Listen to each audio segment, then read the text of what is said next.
আচ্ছা, আজকে যে বিষয়টা নিয়ে আমি কথা বলবো তোদের সঙ্গে সেটা হলো এই জল। কখনো আমরা এটা ভেবে দেখিনি এই জলটার উৎস কি হতে পারে বা এই জলটা আমরা কোথায় পেয়ে থাকি। তো এই জলটাকে দেখার জন্য আমাদেরকে একটু মাটির নিচে প্রবেশ করতে হবে। আমরা ঠিক একইভাবে মাটির নিচে প্রবেশ করে আমরা দেখার চেষ্টা করব ঠিক জলটার সোর্সটা কোথা থেকে পাচ্ছি। তাহলে আজকের টপিকটার নাম হলো ভৌম জল বা গ্রাউন্ড ওয়াটার।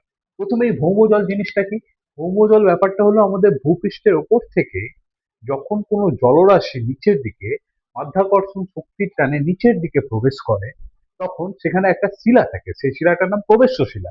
এবং তার নিচে যে শিলাটা থাকে সেটা হচ্ছে অপ্রবেশ্য শিলা। এর উপরে যে জলের স্তরটা তৈরি হয় তাকে বলা হয় ভৌম জল। তাহলে এই জল, ভৌম জল, এই জলটা আমাদের সামনে কে তুলে ধরলেন তার দিকেও আমাদেরকে ফোকাস করতে হবে। তার নাম হলো বিজ্ঞানী মারিয়াত্তো। তাহলে ভৌম জলবিদ্যার জনক কাকে বলা হয়? বিজ্ঞানী মারিয়াত্তোকে। এবার এই ভৌম জল পড়তে গিয়ে যেই কোশ্চেন গুলোর সম্মুখীন আমাদেরকে হতে হবে সেগুলোকেই আমি হাইলাইট করছি।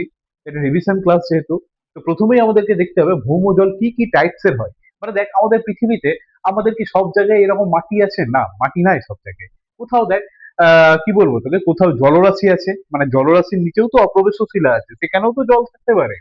কোথাও আমাদের নর্মাল মাটি আছে, কোথাও দেখ ভলক্যানিক আছে, মানে আগ্নেয়গিরি আছে। তাহলে প্রত্যেকটা দেখার আগে আমাকে দেখতে হবে ভৌম জলকে কোথায় কোথায় আমরা পেয়ে থাকি। তাহলে সেক্ষেত্রে আমাদের ভৌম জল আমরা প্রথমেই যেটা পাই সেটাকে বলা হয় আবহিক জল। আবহিক জল জিনিসটা কি? আবহিক জল মানে হচ্ছে আমাদের নর্মালি যে জলগুলো আছে, অর্থাৎ বৃষ্টিপাত, নদী প্রভৃতির জলরাশি যখন মাটির নিচে যে জল তাই তখন তখন তাকে বলে আবহিক জল। আবহিক জলকে আরেকটা ভাবে ডাকা হয়, সেটা হলো মিটিওরিক জল। পরবর্তী টপিকে চলে যাই, উচ্ছ্বান্দ জল। উচ্ছ্বান্দ জলকে আমরা অনেক ভাবে বলি। উচ্ছ্বান্দ জল বলি, প্লুটোনিক জল বলি, ম্যাগমাটিক জল বলি। তাহলে এই উচ্ছ্বান্দ জল জিনিসটা কি? উচ্ছ্বান্দ জলটা হলো, বিজ্ঞানী সুয়েজ বলে একজন বিজ্ঞানী ছিলেন, তিনি প্রথম লক্ষ্য করেছিলেন যে আগ্নেয়গিরির অগ্নুৎপাত হচ্ছে যখন, ধরো এরকম একটা ভলক্যানিক ইরপশন হচ্ছে, তো এই ভলক্যানিক ইরপশনের সময় নিচের যে জলটা স্টক হয়ে থাকছে, অর্থাৎ যেটা ভৌম জল আমি বললাম, সেই জলটাকে নিয়ে বেরোচ্ছে ও। তার মানে আগ্নেয়গিরির এই লাভাটা যখন বেরোচ্ছে, ম্যাগমা যখন ছিদ্রপথ দিয়ে বেরিয়ে লাভা রূপে বেরোচ্ছে, তখন এই লাভার সঙ্গে দেখা যাচ্ছে অনেক জলীয় বাষ্পও বেরোচ্ছে বা ভূ অভ্যন্তরে জলটা বেরোচ্ছে। একে বলা হয় উচ্ছ্বান্দ জল। এই জন্য এর অনেকগুলো নামও আছে, উচ্ছ্বান্দ জল, প্লুটোনিক জল, ম্যাগমাটিক জল। তাহলে উচ্ছ্বান্দ জলের ক্ষেত্রে কি লাগবে? আমাদের আগ্নেয়গিরি লাগবে।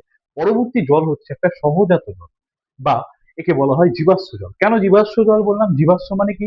জীবাশ্ম মানে হলো সে সমস্ত প্রাণী যারা হচ্ছে মৃত হয়ে তাদের ছাপটা থেকে গেছে। সেক্ষেত্রে সহজাত জল কি? সমুদ্রের তলদেশে যদি পাললিক শিলার অবস্থানে লক্ষ্য করা যায় অনেক সময়, এবং সমুদ্রের জলে, বিপুল জলের নিচে, মানে সমুদ্র এখানে শেষ হচ্ছে, সেখানে দেখা যায় পাললিক শিলার উপরে। তাহলে তোরা এখানে কোশ্চেন করতেই পারিস, স্যার এখানে পাললিক শিলার অবস্থান কোথায় এলো? পাললিক শিলা হবে কিভাবে? মহাসাগরীয় বেল্টের নিচে যদি কোনো কারণে পাললিক শিলার অবস্থানটা থেকে যায়, তাহলে সেখানে কিছু কিছু সময় আবদ্ধ জল একটা পার্মানেন্ট থেকে যায়, যেটার কোনো ইউজেসই হয় না। এটাকে বলা হয় সহজাত। পরবর্তী আরেকটা জল আছে, সেটা হলো মহাসাগরীয় জল। এটা কি? আমাদের যে সি শোর গুলো আছে, অর্থাৎ সোয়াস এবং ব্যাকওয়াস, সমুদ্রের জলরাশি যখন সোয়াস রূপে আসে, তখন আমাদের যে বিচ আছে বা উপকূল ভাগ আছে, সেক্ষেত্রেও কিছু কিছু জল নিচে প্রবেশ করে যায়। একেও আমরা বলি কি? মহাসাগরীয় জল। তাহলে এই গেল আমাদের বিভিন্ন জলের টাইপস গুলো, বা আমাদের পৃথিবীতে বিভিন্ন অবস্থানে আমরা বিভিন্ন জায়গায় ভৌমজলকে বিভিন্ন ভাবে পাই, বা বিভিন্ন অরিজিন থেকে ভৌমজল বিভিন্ন ভাবে তৈরি হতে পারে।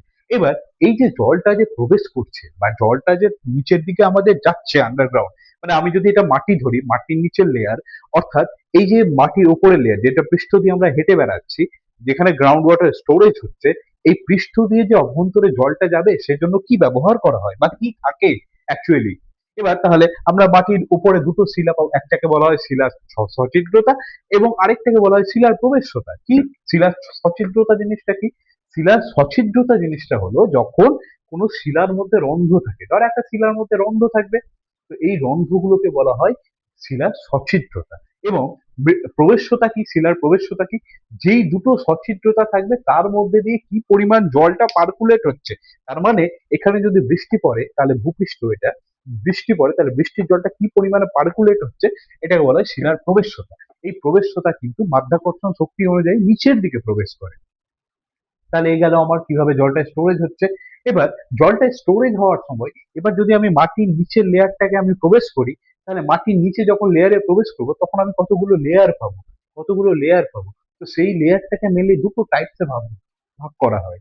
একটাকে বলা হয় ভাদস্তর, একটাকে বলা হয় ফ্রিয়েটিক স্তর। তাহলে স্যার ভাদস্তর, ফ্রিয়েটিক স্তর, এই দুটোর মধ্যে আমরা জেনে কি করবো? আমরা ফ্রিয়েটিক জানলেই হবে? অ্যাকচুয়ালি না, আমরা যখন ওয়াটারটা স্টোরেজ করছি, অর্থাৎ এই জায়গাটায় জলটা আছে, তাহলে আমি উপরের লেয়ারটা দেখবো না কিভাবে উপর থেকে নিচে আসছে?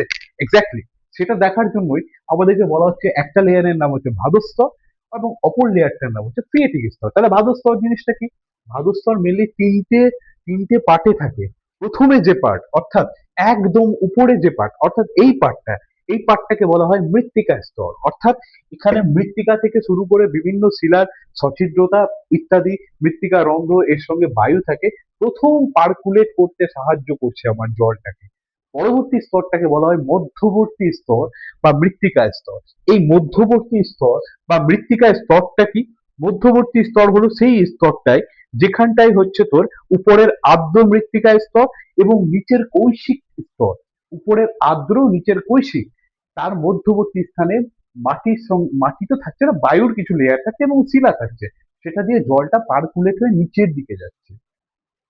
পরবর্তী একটা ইম্পর্টেন্ট টপিক, সেটা হলো কৈশিক স্তর। কৈশিক স্তর জিনিসটা কি? কৈশিক স্তর হলো একদম অসম্পৃক্ত স্তরের সবচেয়ে উপরে, মানে অসম্পৃক্ত স্তরের সবচেয়ে নিচে এবং সম্পৃক্ত স্তরের সবচেয়ে উপরে এমন একটা স্তর, যে স্তরটা কি করে, নট অনলি জলটাকে নিচের দিকে নিয়ে যায়, এটা স্তরের বৈশিষ্ট্য হলো সবসময় মাধ্যাকর্ষণ শক্তির বিপরীতে, অর্থাৎ নিচ থেকে জলটা উপরের দিকে যেতে সাহায্য করবে যে লেয়ারটা, সেই লেয়ারটাকে বলা হয় কৈশিক স্তর। এইভাবে আমাদের গেল ভাদক স্তর। পরবর্তী একটা স্তর হলো ফ্রিয়েটিক স্তর। এবার আমরা যখন এই যে জলটা পাচ্ছি, আমরা তো কখনো ভেবে দেখছি না এটা যে আমরা জলটা কিভাবে পাচ্ছি। অ্যাকচুয়ালি আমরা খুব সুন্দর ট্যাপ চালিয়ে দিচ্ছি, ট্যাপ থেকে অনবরত জল পড়ে যাচ্ছে, কিন্তু কখনো ভেবে দেখছি না আমরা যে জলটা কিভাবে আমাদের আসছে। তো সেক্ষেত্রে আমরা যে পাইপ বা বোরিং বোরওয়েল করছি, যখন নিচের দিকে পাইপটা প্রবেশ করাচ্ছি, তখন আমাদের এই ক্রিয়েটিক স্তরে নিয়ে যেতে হয়। সেক্ষেত্রে আমরা দুটো লেয়ার দেখি ক্রিয়েটিক স্তরে।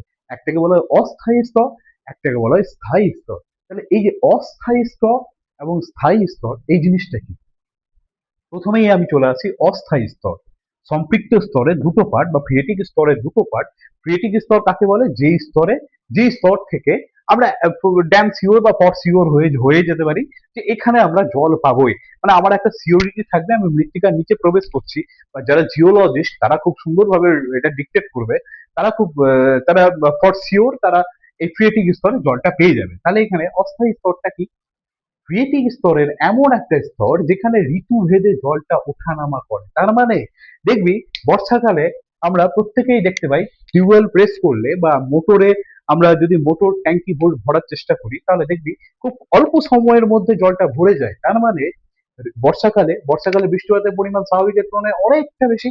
তাহলে সেক্ষেত্রে কি হয়, স্থায়ী স্তরের উপরে, স্থায়ী সম্পৃক্ত স্তরের উপরে যে স্তরটা আছে, সেখানে জল ভরতে শুরু করে ঋতুভেদে।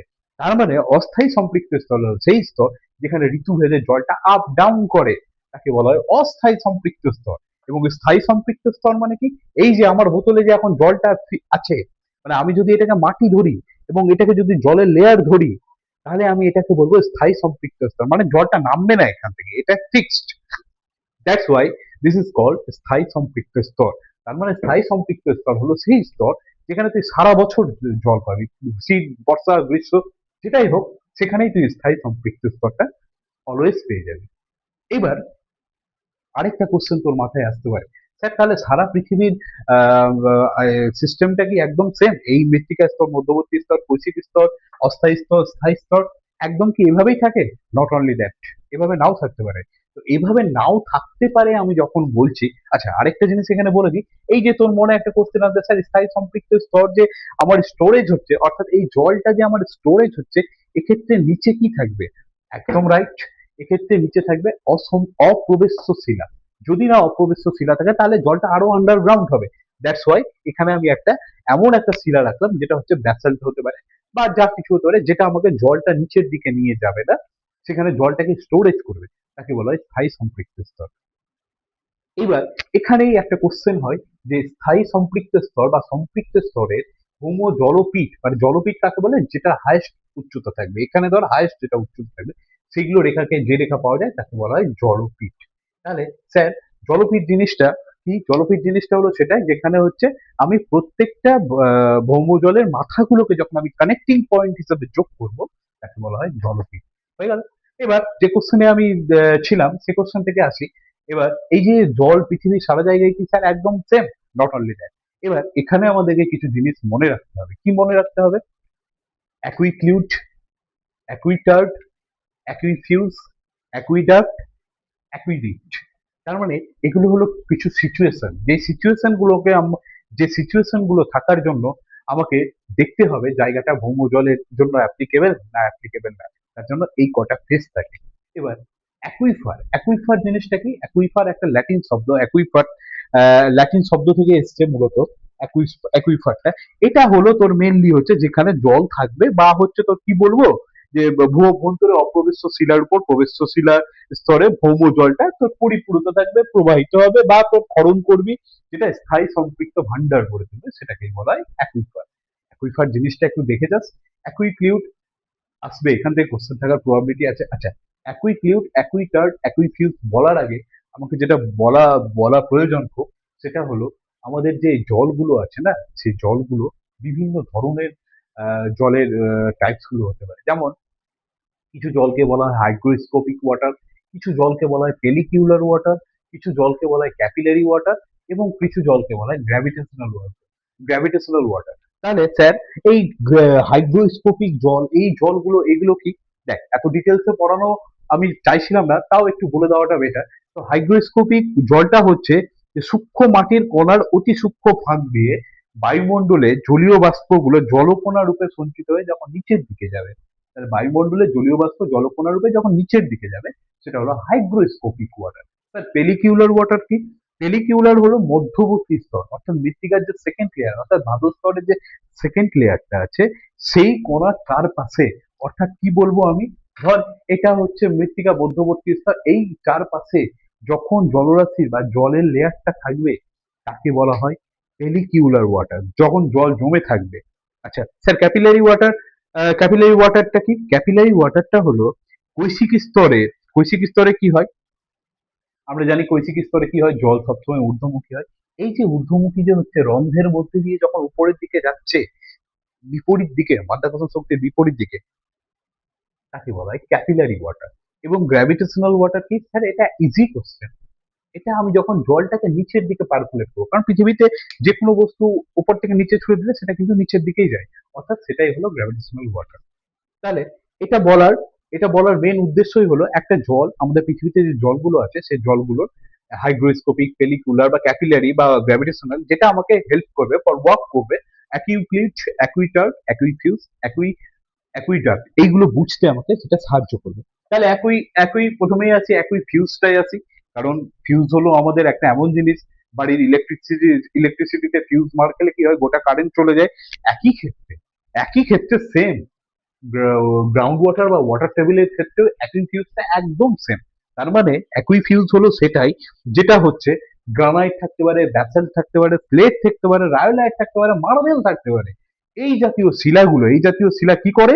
এই জাতীয় শিলাগুলো হচ্ছে অপ্রবেশ্য স্তর রূপে হয়, স্টক হয়। এবং এই অপ্রবেশ্য শিলাস্তর থাকলে কখনোই জল কিন্তু নিচের দিকে যেতে পারে না বা সম্ভব হয় না।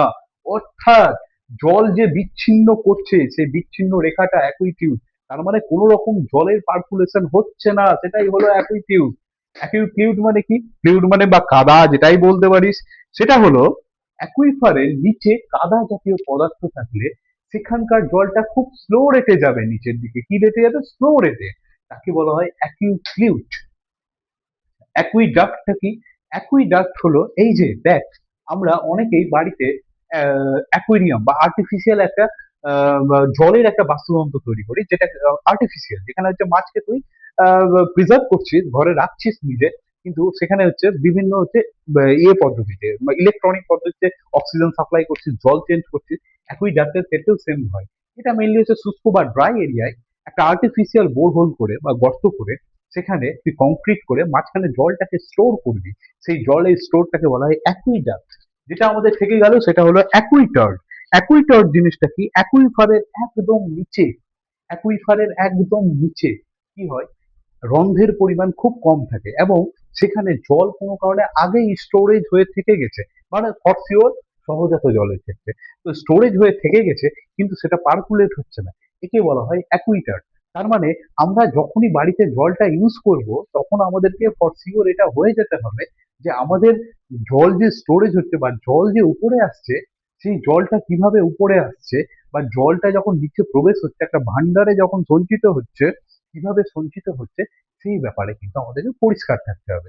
তাহলে এই হলো কিছু কোশ্চেন, এই বাইরে কিছু কোশ্চেন এখান থেকে আসার সম্ভাবনা একদমই নয়।